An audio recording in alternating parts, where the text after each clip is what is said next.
June 23rd, 4:44 p.m. I'm going to go ahead and reiterate this entire chapter as far as Mecca and the relevancy of it because I'm going in chronological order. Okay, this is the chapter following the one concerning when he went to this valley called Wadi al-Qura. But, okay, at the beginning of this chapter, there was like a treaty that was agreed upon like a month after they had conquered Kabar, actually, because this is in 628 in the March of that year, and they had conquered Kabar like a month right before that. But, this treaty was between Muhammad and his answers and then the people of Quraysh. At this time, Abu Jahl had already died. He had died like, in 624 AD at the battle with Badr, so that's about like 8 years before this. I'm not 8 years, but like 4 years prior to this. So it was another chief who was still alive. His name was Abu Sufyan. So the contract was mainly between him of Quraysh and Muhammad of Medina. And basically it consisted of this. It's like, okay, if you were from Mecca, you could not go to Medina and live there. And if you attempted to, you would be turned away. If you came from Medina and you went south and then you went into Mecca, you couldn't come back basically.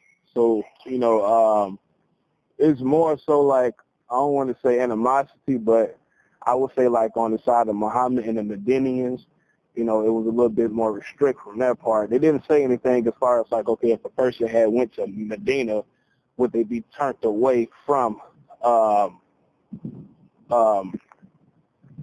Mecca?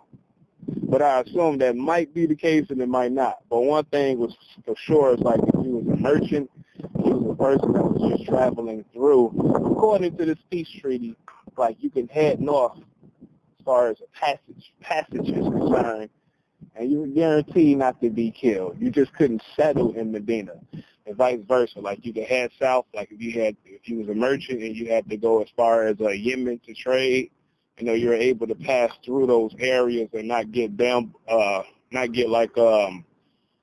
ambushed or captured or killed, etc. So the treaty didn't really last that long because a year later, because the treaty was supposedly like a 10-year peace treaty.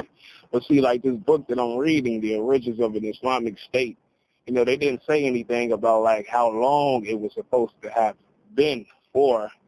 Like the botanical articles that I double-checked when I switched to my jargon, based on some of those articles, like the treaty was supposed to have been like a 10-year peace treaty. But again, in this book, which is like a compilation of many of the oldest testimonies, nobody said anything about 10 years. But overall, the fucking treaty existed. But like a year later, okay, as a part of this treaty, you had like certain allies that sided with the people of Medina, and then you had others that sided with the Meccans. You know what I'm saying? Like the term that they use is a covenant. But basically, they just remain loyal to their fellow companions. One tribe that remained loyal, actually two of them, that remained loyal to the Medinians were the Banu Kuza'a tribe and then the Banu Kenana tribe. One of the other tribes that remained loyal to the Meccans was one called the Banu Baka. I like to say Banu Bakari. But they were the people that remained loyal to the Meccans or the people of Quraysh. What had ended up happening was what I call like a proxy-like battle. I'm not sure if they were actually at war, but, being that these tribes were like, I wouldn't say sub-tribes, but they belonged to these larger entities that had a peace treaty, what happened was that the Banu Baka or Banu Bakari had ended up fighting with the Banu Kuza'a tribe. But in the midst of them going back and forth, the people of Quraysh, at least certain factions, and I'm going to say why in a second, certain factions of people in Quraysh had provided shelter, food, and went as far as giving these people weapons. I'm talking about the Banu Baka tribe or Banu Bakari tribe. So, the other side, as far as the Banu Khuzai tribe, felt some type of way about that. But not only them, you had certain individuals, I'd rather say factions, that felt uneased by that. So they advocated for Abu Sufyan, the chief, to go north and speak to Muhammad, to, I guess, like to prevent any further actions or try to remedy the situation so like another all-out war wouldn't break out. So he went north, and when he came back to people of Quraysh, he basically came back with no results. Now, as far as like what I read, they didn't say like what was said in the midst of the conversation. But basically, when he came back, the impression is that he didn't know if they were going to attack or if they were not going to attack. So the factions that did not want another war to break out in Quraysh felt uneased by this. Now, they wanted Abu Sufyan to go back and, try to have another conversation. Because, like I say, when he first went there, he was supposed to have spoke to Muhammad. He didn't get the chance to speak to him, but he spoke to Abu Bakr. So, like, around that time, like, when he left, you had, like, messengers or whatever you call those people that, whatever the fucking name it is, but you had people from the Banu Khuzai tribe who also went to speak to the Medinians. And they actually got to speak to Muhammad and gave their side of the story and expressed how they felt. So obviously, even though like all of the words of the conversation is not exactly denoted or expressed, but, Muhammad was convinced, felt some type of way, and that's when they decided to go ahead and invade Mecca because of the violation of the fucking treaty that existed between these two parties. So by the time Abu Sufyan, who was supposed to have made another journey to prevent this invasion from happening, by the time he made it to Muhammad, they were already kind of like in the land, or pretty close to it. They was at a place, they had camped in a place called Mar Zura, I believe. But, tensions were already kind of like boiling by that point. And when he went there, he got captured. He was held against his will. Not just that, but Umar wanted to have him executed. See, this makes me want to say so much more about Umar because, based on what I read about him, supposedly he had fucking converted to Islam in 616, but I'm gonna pause it. I'm gonna stick to the relevance. Umar wanted him to be killed, but Muhammad's uncle Al-Abbas, spoke up for him and, prevented that from happening. And then right there in that moment, Abu Sufyan supposedly accepted Islam. Now, like I say, I think about that before I go on. I gotta throw a pop reference up in there. I've seen a lot of movies in my fucking life, which is convenient. Remember that movie Braveheart? But the beginning of it, when it starts off and they had the narrator speaking, and the guy said, he said history, and this is not to say like the Islamists were the bad guys or vice versa, but it's just the truth of this fucking statement. He said, history is written by those who hung heroes. Now, I'll reference that to say, like, okay, a lot of what I read about as far as ancient times, medieval times, etc., I always find certain stories that seem to be exaggerated, or like you could tell certain things were omitted. Sometimes it's probably purposefully done. Other times it's probably just because, it wasn't written down right there in that point of time in stone. So, like, it gets orally transmitted. So, the story kind of snowballs and you get shit that's added to it. So in saying that, as far as Abu Sufyan, I believe the reason why he converted before I go on, let me go ahead and throw another anecdote in there based on what I read. The following morning, all right, this is the morning after he was going to be killed but got saved, when everybody gathered for prayer, and I'm assuming they had some type of move-in there. They didn't mention the move-in, but even if it wasn't like an official move-in, it was somebody that, acted as a move-in that called everybody to prayer. But when everybody gathered around, he was kind of like awed at the fact that not only were they so organized, but he witnessed a great reverence toward Muhammad from the people that was praying, and he had never seen something like that unless it concerned the Greeks or the Persians, as they call them, people from Iran. And so, like, these two circumstances, that morning and the day before that, when Al-Abbas stepped in to save his life, those mainly, at least in that point, or at least in that moment, those moments added to the inspiration of him accepting Islam. Now, just like Al-Abbas, who had supposedly converted before 524, I believe it's an exaggeration. And I believe that both of those guys, but like I say, mainly I'm talking about Abu Sufyan because that's what's relevant. I think they were just basically captured. And when they got captured, they had no choice but to convert or be killed. I mean, it's the same as, before Muhammad had went to Medina in 616, and before everybody started going to Medina that year and like 2 years before that, possibly 1 year before that, also those that had went across the Red Sea. During that time, right before that occurred, people was being tortured. Like you got Ammar ibn Yassin. He was being tortured. He had gave in at a certain point in time. You know what I mean? Even though he continued his belief system. So it's like the same situation occurred with Abu Sufyan as well as Al-Abbas.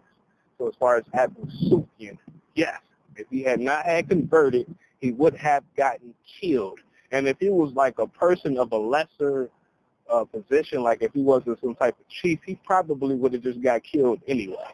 So that's what happened as far as him.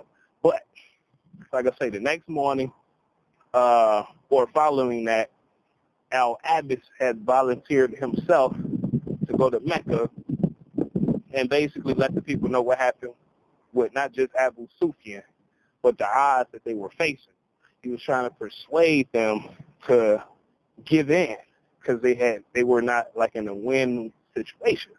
He told them like, okay, this guy named Khalid ibn al-Walid, who was sort of like a general, was going to lead troops for a brigade, but he was going to come to the south of Mecca.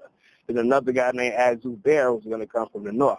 Now, Az-Zubair is an interesting character, too, because, put it in layman terms, he was basically a badass kid growing up, like delinquent and shit. He got in a lot of trouble as a young man. He beat the shit out of a grown guy or an adult male to the point where the motherfucker was limp and his mother had to carry his ass. But, he went through a lot of, what they call that, tough love as well from his mom. She used to whoop on his ass, too, but I ain't going to get into all that. But also, he was one of those people that made those early migrations, too. He had went to Ethiopia, but he was the guy that had came back like 3 years later in 619 because he thought that Islam was being expressed openly in Mecca. But, he was wrong about that. He had to remain under the radar for 3 years. He finally made it to Medina 622, blah, blah, blah, blah. But, and also he participated in every fucking major war leading up into this point, even beyond this. So Az-Zubair, he's definitely a significant character, especially the early years of Islam, even though later on some other shit happened with him. But I'm going to stick to this chronological order. He was going to lead a brigade from the fucking north. But not just that. Al-Abbas was telling these people that Muhammad and the rest of his answers, they were still also a separate brigade. So when you think about it, it's really three altogether. And so I feel like, Al-Abbas, even though he had been in Medina for quite a long time, like what, 5 years before that, and originally, like I say, he was fighting against Muhammad, on the side of the people that believed in Jahiliyyah, which I honestly believe he was a sincere adherent of, being that that's his fucking homeland, and you got to take into account that Kabar had been fucking invaded and conquered.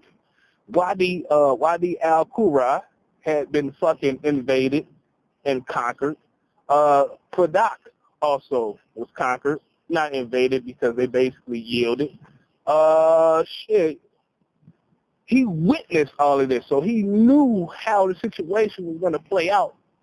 And not to mention Al-Kandak, but anyway, he knew how the situation was going to play out. So I feel like he kind of had a little empathy for the people, or at least sympathy. So he was trying to persuade them not to go that route. So that's why he volunteered himself to go. And when he conveyed this message to them, the people was like, nah, F that. We're going to fight and protect our land. Because you got to take into account, you know, their masculinity. The head of their tribe himself, Abu Sufyan, had been captured. You know what I'm saying? So that's worth fighting, at least from their point of view. And, you know, just like the people of, who was it? I think Tame. You know, the people of Tame, because I forgot to mention them too. That was another oasis that had got conquered, but see, they didn't put up a fight. Nor did the people of Fadak. Only because they heard about what happened with Kabar and Wadi al-Qura. You know what I'm saying? So the people of Quraysh, you know, I feel like they did not want to lose their land. So, and also, when Al-Abbas first left, Muhammad kind of wanted him to return, but, you know, he refused, and I can understand why he wanted him to return. It's because, shit, you know, you think about Abu Sufyan, he's captured, and he's the fucking head of Quraysh. You know, you got Al-Abbas putting his life on the line, going back just to convey a message to these people out of being sympathetic. But, you know, if these people wanted, I can't even call it being petty, but if they wanted to do like an eye for an eye, they could have captured him. Not to mention that he was kind of like a traitor, at least from their point of view. You know what I'm saying? Even though they had this little treaty a year before that, but overall, the whole history of it. You know what I'm saying? Here's a guy that was a general, only fucking 5 years before this, who fought on their side, got captured, and then joined the other side. So, shit, they could have easily just captured him, but he didn't. So, the whole fucking invasion ensued, and the people of Mecca got defeated, definitively. I mean, you had ruins and everything. But see, like, when they got defeated, Abu Sufyan, being that he had converted to Islam, you know, he was spared or whatnot, and he was also allowed to stay there in Mecca amongst his clan of people. You know what I mean? See, but this is where it gets sort of interesting to me. Like, okay, Muhammad had installed another guy as governor. His name was Atad ibn Asid. That's all they said about this character thus far. But my impression before I continue reading the second half of it was that these people probably had to pay some type of tzedakah also. Actually, like, based on the different testimonies of the authors during the 8th century, basically like a fucking 100 years later, only like a couple of them said that these people had to pay some type of tzedakah. But see, they didn't use the term tzedakah, and they didn't use the term zakah. They said rent, which would be the same thing as far as the tzedakah, as far as like some type of payment of taxes. The majority of the authors say that it was illegal, you know, to institute a rule like that. And obviously this is something that Muhammad had came up with. They said the people that lived there, you know, they didn't have to pay some type of payment. You know, they had to convert, obviously. They didn't mention that, but, you know, come on now, that like more than likely these people converted, especially being that the Kaaba was defaced. All their idols were destroyed. So that kind of points, you know, it's kind of like a roadmap telling you that these people were forced to convert to Islam. So they converted, but they didn't have to pay any type of taxes as far as their goods. They didn't have to make exchanges like that. But it was one guy, his name is La'i ibn Sa'id. Now, this is what he says, and it kind of makes sense to me, and it's kind of, it don't necessarily completely contradict the other authors, but it could, like, add a little bit more perspective. He says that they didn't have to pay as far as the inhabitants there, but if you were like if you own some type of dwelling or you own places that could be lived at, you were able to charge for that. Now, these people didn't have paper money. They didn't have what they call dirhams or dirhams, which is like a form of currency that came much later. They didn't have that, so they just basically exchanged goods. So these people didn't have to exchange goods.